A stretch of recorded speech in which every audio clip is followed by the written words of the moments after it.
So this here is the Super 6 Evo High Mod 2, and it has an integrated handlebar and it has the Delta steer. And I want to make a quick video about how the steer works because it's a little bit of a nuisance, and also if you don't know how it works, it can be a little complicated.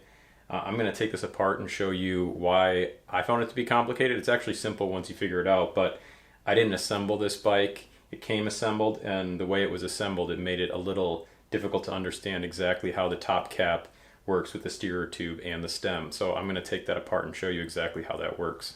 So here is the Delta compression assembly, and I can show you by taking this apart exactly why I was confused. If I twist the bolt out here, as you can see, the bottom is threaded.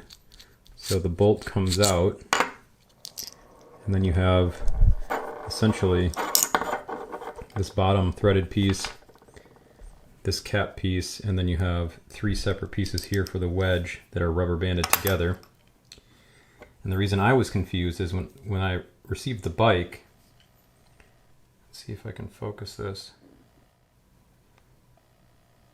So basically you can see that the screw in the top cap, I can't get this too close, but it looks like it's welded on here.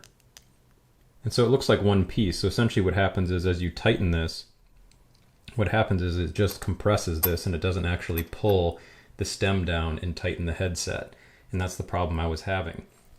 Now, if you look in the owner's manual,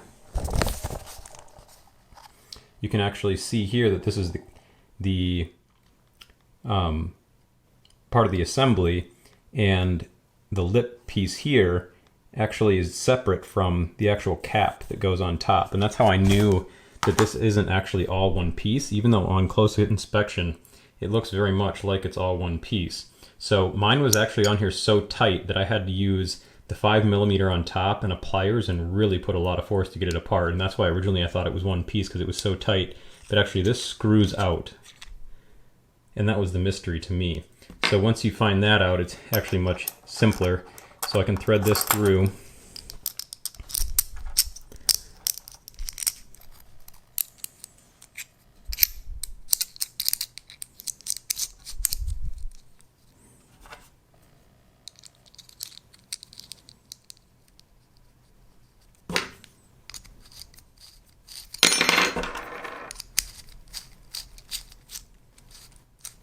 Okay, so now we have two separate pieces, and this makes it a lot simpler. So this piece actually here, the compression assembly, goes in first, and then the top cap is actually able to sit on top and pull the stem down into the headset and tighten everything up, and I can show that on the bike next.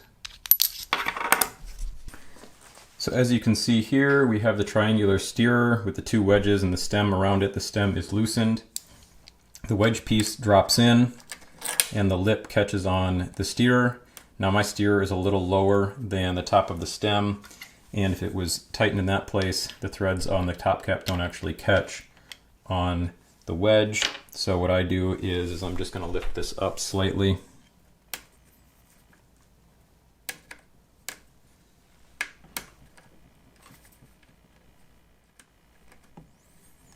So I'm just going to lift it up with my fingernail slightly here, and then I can just get it tightened up a bit.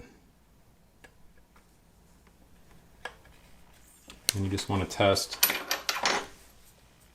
do the threads catch?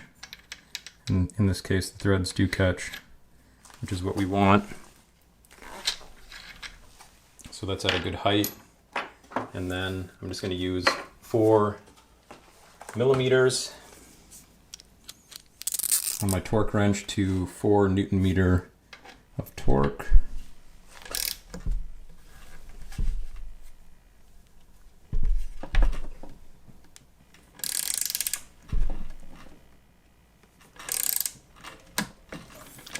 Now that that's in place, we have something stable for our top cap to pull against the stem.